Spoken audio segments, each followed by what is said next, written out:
Hey everybody, how are you? Happy day after Memorial Day. Hopefully having to go back to work isn't too bad for everyone. Well, today I'm not going to be playing any guitar, but we're going to talk about something I find very interesting. So even if you're not a guitarist, this is still pretty cool stuff. I'm always fascinated, or find very interesting, when I find out that certain musicians, in this case guitar players of course, played on other musicians' records. Maybe as a guest session guitarist or just some kind of a special guest. So that is what today is going to be about. As I was researching all this, I found out more and more stuff I didn't know, and I started looking up other guitar players, and I didn't realize. I was like, wow, so-and-so played on this album. We'll get to all that shortly. And if this goes well, if you guys like this video, I have more than enough to do a part 2 and maybe even a part 3. So this was a lot of fun for me to research. Just kind of fun rock and roll trivia stuff. All right, well, let's get things started off here. All right, so in 1989, Janet Jackson's album Rhythm Nation came out. On that album, she had a track called Black Cat, which some of you might remember. Pretty hard rockin' tune, really. Had definitely driven guitar kind of tracks going on, and pretty fierce for not what you'd expect out of Janet Jackson. And on the track Black Cat, she had a very famous guitarist. Wasn't overly famous at the time. They'd only had one album come out, and it was right around, not far after they came out either. So by now, this guitarist is quite a household name, though. All right, I'm going to give you the answer in 5, 4, 3, 2, 1. The answer is Nuno Bettencourt of Extreme. I actually forgot about this one until I started trying to do this video or researching for it. I remember way back when I saw an interview with him talking about it, and I saw one where they were just asking Tommy Lee what he thought of the song. And the Tommy Lee one, I found a very short little clip on the YouTube, and it was, pretty easy to find. Tommy Lee was definitely a fan of the song. And I remember Nuno talking about this, and I remember thinking at the time, hey, that's the guy from the band that plays Kid Ego and Mother. He was a smoking guitar player. So this song actually went to #1 on Billboard's Top 100. So that's a pretty cool little bit of history just to know that. Nuno Bettencourt played on Black Cat, the track by Janet Jackson. It didn't actually stop there. Nuno has done other session work and played with other big artists. He performed on Toni Braxton's 2005 album Libra. He performed on Robert Palmer's 1994 album Honey. In addition to all that, he even not only played on the albums, but even toured with Rihanna. He played on several of her albums, including 2010's Loud, 2011's Talk That Talk, and 2016's Anti. Cool little quick note on that as well. You'll see what this has to do with Rihanna and Nuno in just a minute. But way back in probably 1999-ish or so, I was at a local music store out here in Cincinnati called Buddy Rogers. They've got a chain of stores, and I went in for whatever reason, I don't remember.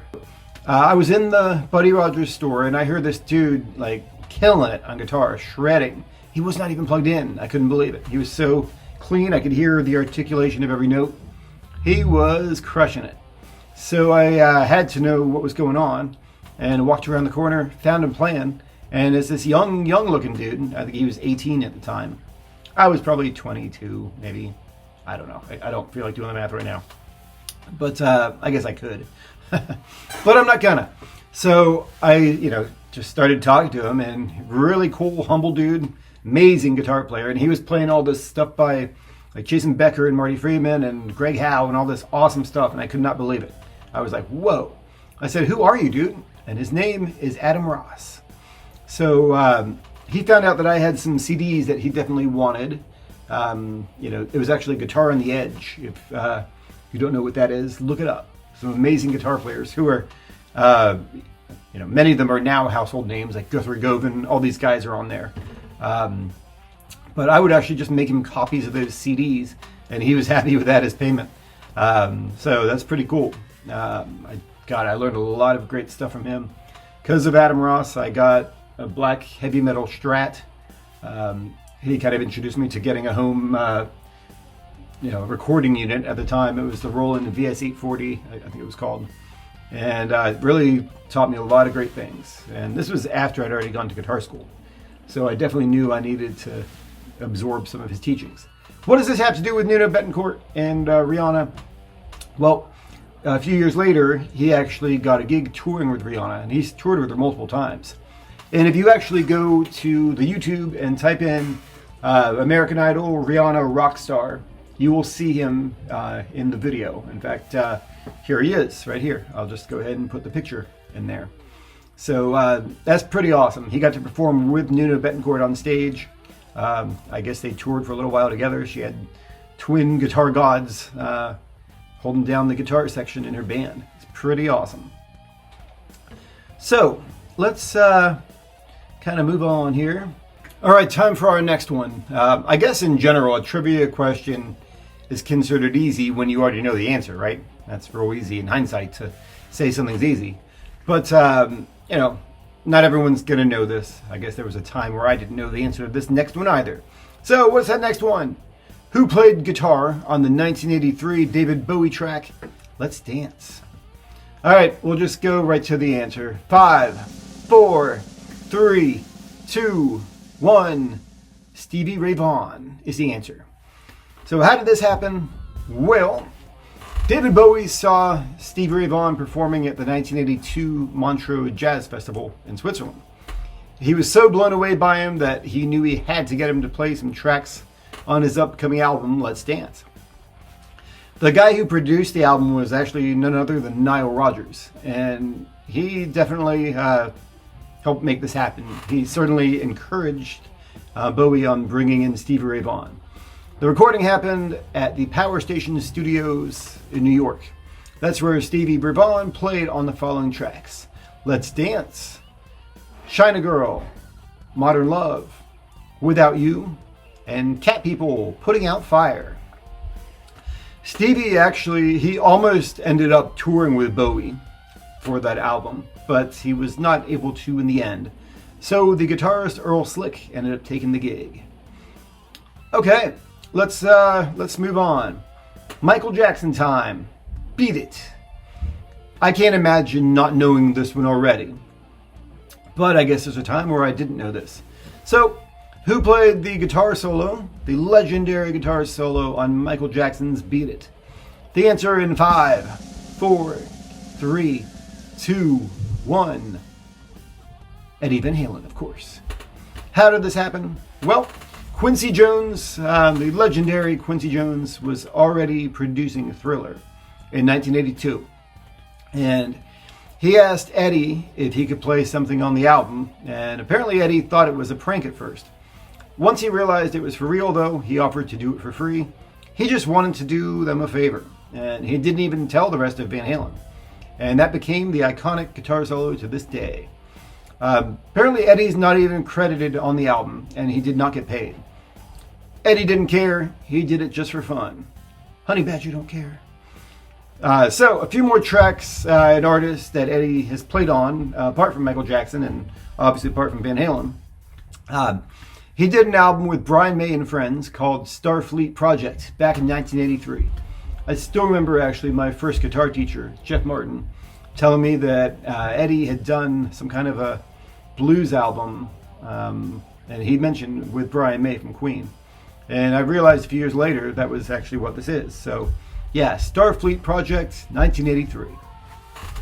Another one, in 1987, he collaborated with Sammy Hagar, not for Van Halen stuff, but for one of Sammy's solo albums.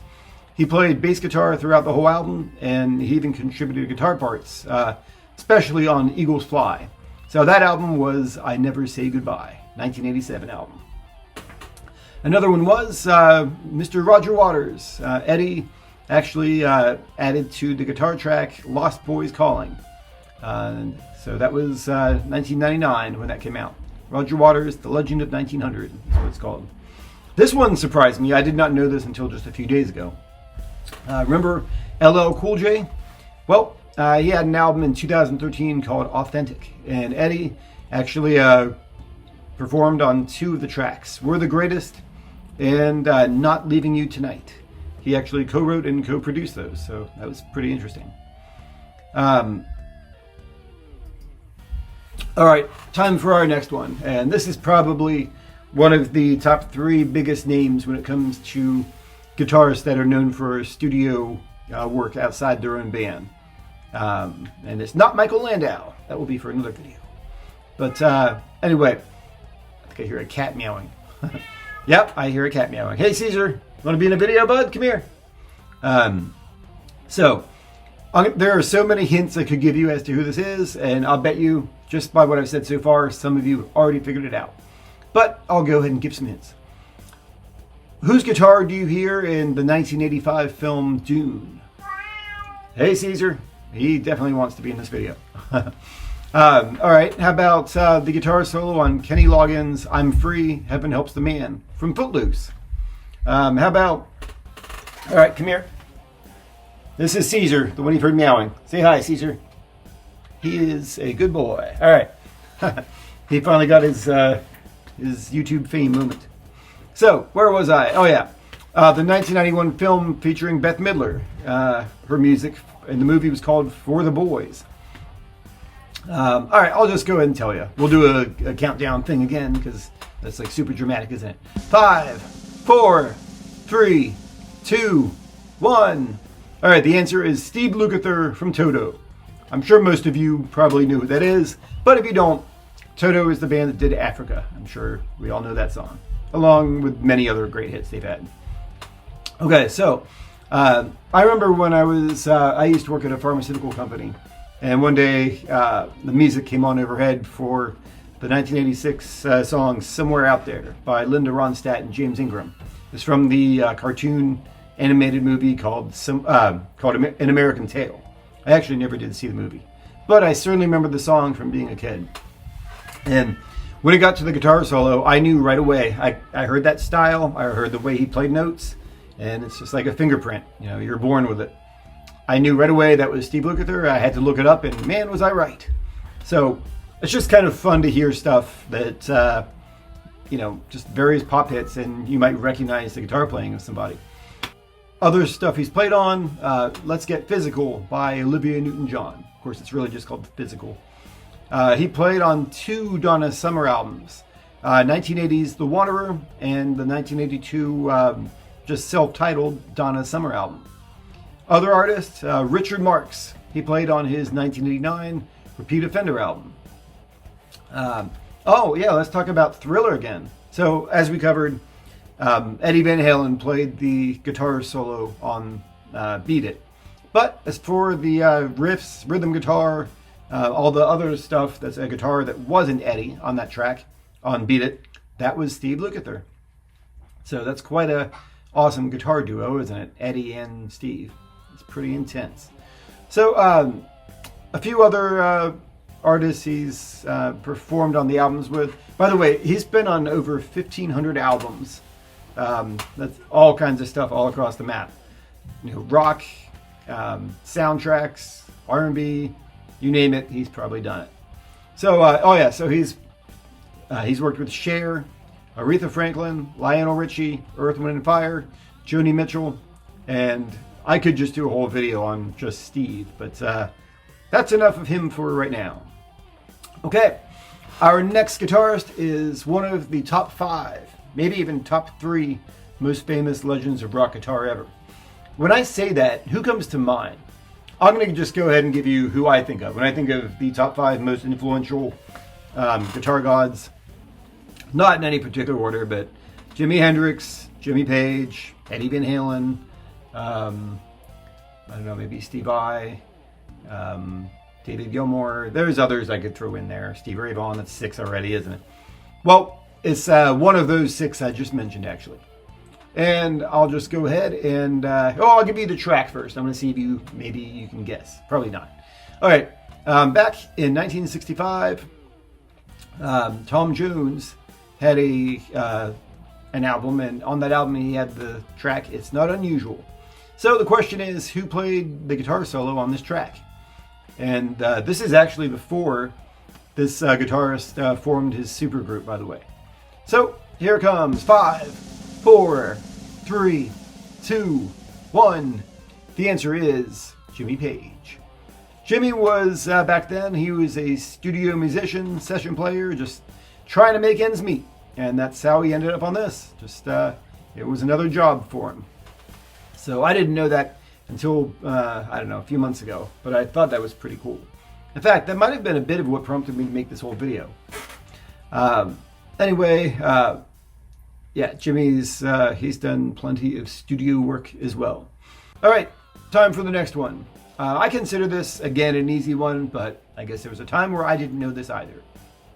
So, what heavy metal guitarist played on the Beastie Boys tracks You Gotta Fight for Your Right to Party and No Sleep Till Brooklyn? 5, 4, 3, 2, 1. Kerry King of Slayer. That's who. How did this happen? Well, Rick Rubin, the famous producer, he was already working with Slayer at the time, and also working with the Beastie Boys. So it was his idea. He really likes to blend different styles together. So in this case, metal and rap. And that is how it happened. Apparently, Kerry King had never even really heard of the Beastie Boys before this. So that is pretty cool.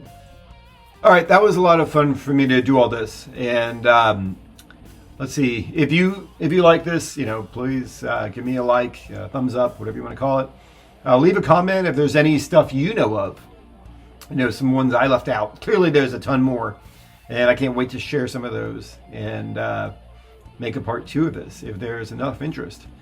So yeah, leave me a comment, let me know what you think, and please like and subscribe if you enjoyed this. So that's me signing off. All right, get out of here, go home, bye.